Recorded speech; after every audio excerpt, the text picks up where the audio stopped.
Listen, I provide a service, ladies and gentlemen.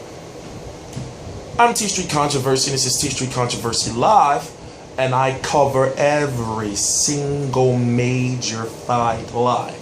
For example, today, October the 21st, 2014, 11:37 Eastern Standard Time, I watched 6 straight David Lemieux fights today, because he's going to be fighting Gabriel Rosado.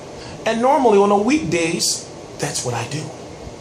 So not only do I watch the live fights, for almost 4 years now I've been covering them, so I ask myself the question, how are people doubting me when I've covered all the fights live? I see them, I watch them like as they went off of my videos, I do them right after the fight.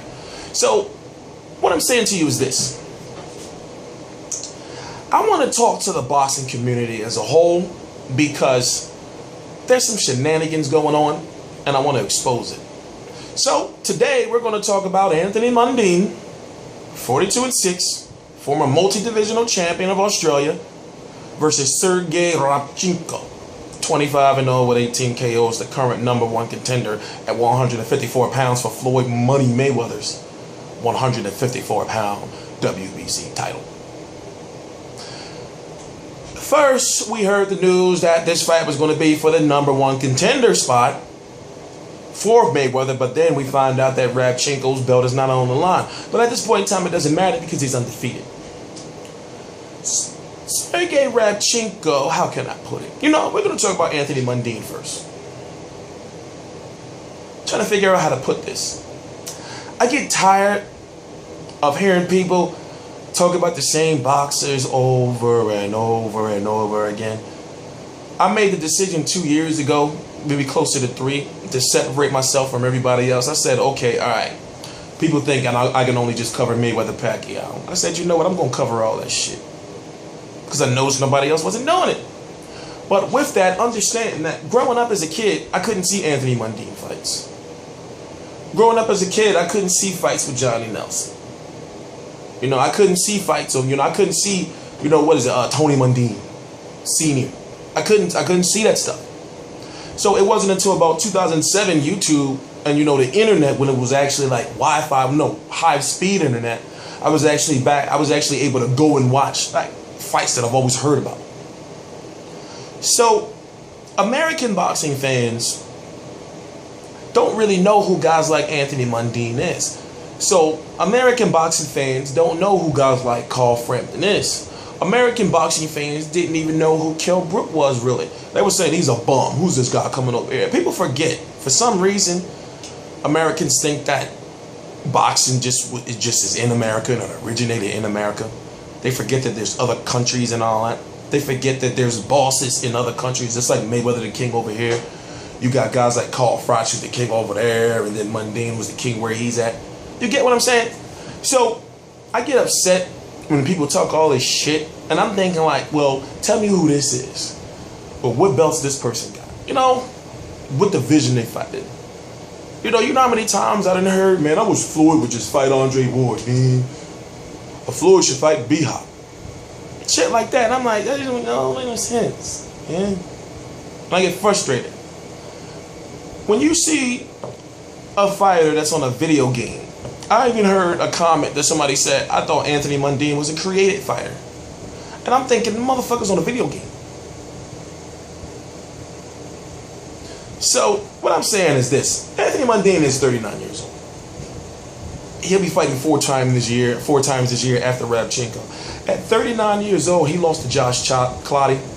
He lost to Josh Clottey, in my opinion, because you're 39 years old and you're fighting multiple fights. 4 fights in a year now. After Shane Mosley, after Bruno McCarthy, he should have took some time off and then maybe fought Clottey. But I guess the opportunity presented itself right then and there. And then also it's crazy because Mundine was high in the rankings as far as 154 pounds. He was definitely in the top 10, and he was fighting for the #1 contender spot for Mayweather's or Lawler's 154-pound title. But once again, this is the stuff that people don't know. And then they claim they know this and that and this and that. What you should know is that outside of the WBA, the WBC, IBF, and WBO have been forcing and making the mandatories fight the mandatories. So Sergey Rabchenko could probably be bought off. Anthony Mundine probably can't. Now, the fact that the WBC Silver Light Middleweight Title is not online, meaning the #1 contender belt, what does that mean? Well, it means for Anthony Mundine is that, listen, at 39 years old, he has the chance to defeat an undefeated fighter. That'll put that fire back in his career. But if he loses, despite the fact that he only lost like 2 fights in like the last 10 years or something like that, if I'm correct, maybe even longer, I forgot. If he loses, you know, it's over. If he wins, his dreams of becoming a multi-divisional champion in descending weight classes, 168, 160, you know, 154. I know he fought at light heavyweight before. I don't know if he got the belt. I don't want to get into confusing myself. But once again, I work with Real Combat Media website. All my boxing videos, boxing articles, boxing interviews right down below. My like page, my Facebook information right down below. My Facebook is popping.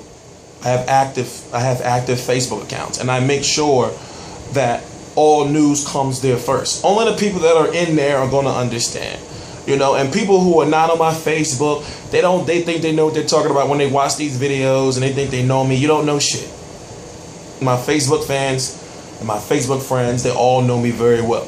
So that's why y'all get snapped on, you know, in the comments when y'all say hating ass shit, because y'all don't be knowing what you're talking about. You see these videos and you just think like, oh, well, he's just like, you just see the box. You just see what I allow you to see. My Facebook fans, however, you know, I let them know everything.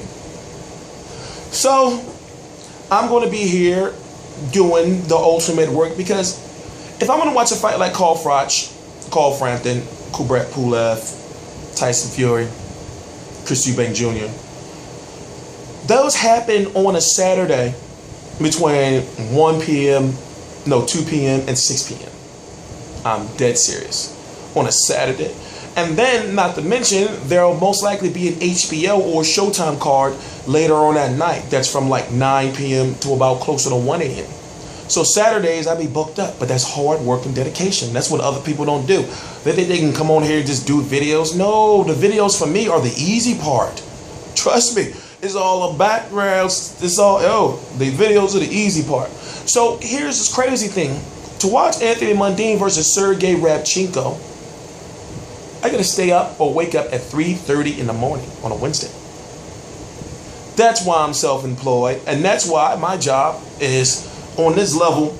I'm practicing to be a boxing promoter. So what I'm telling you to do is that if you're American, if you're not doing shit, if you got an overnight job, you know, if you just like a boxing fiend like me, you want to see a meaningful fight, then I got you. I'm gonna be on Facebook and on social media like 2 a.m. that night. I don't know if I'm gonna go to sleep early or just stay up and pull an all-nighter, because I have done it before. I might even do a Google Hangout just so people know. That's the type of shit I'm on now. Like, you know, I'm selling the shit out of fights. Long story short, please subscribe. I cover every single major fight live. All my social media information and the website I'm associated with is right below.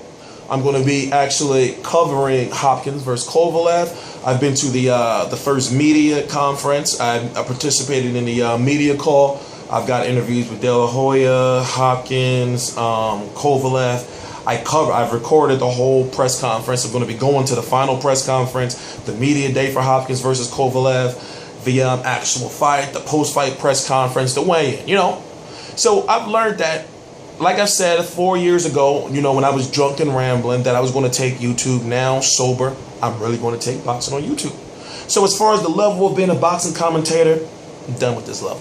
Now, you know, I'm going to do the interviews and get into the events all at one time. You know, I'm going to just master that level. And this is no disrespect to anybody else. This is just my personal dream. So when it comes to like the press conferences and all that, I want to be above Fight Hub. I want to be above ESN. I want to be above Hustle Balls. You know, that's the motivation in me. You know, and right now it's working because I got my interviews and my stuff is doing numbers. So long story short, once again, I'm T Street Controversy. Please subscribe. T Street Controversy Live.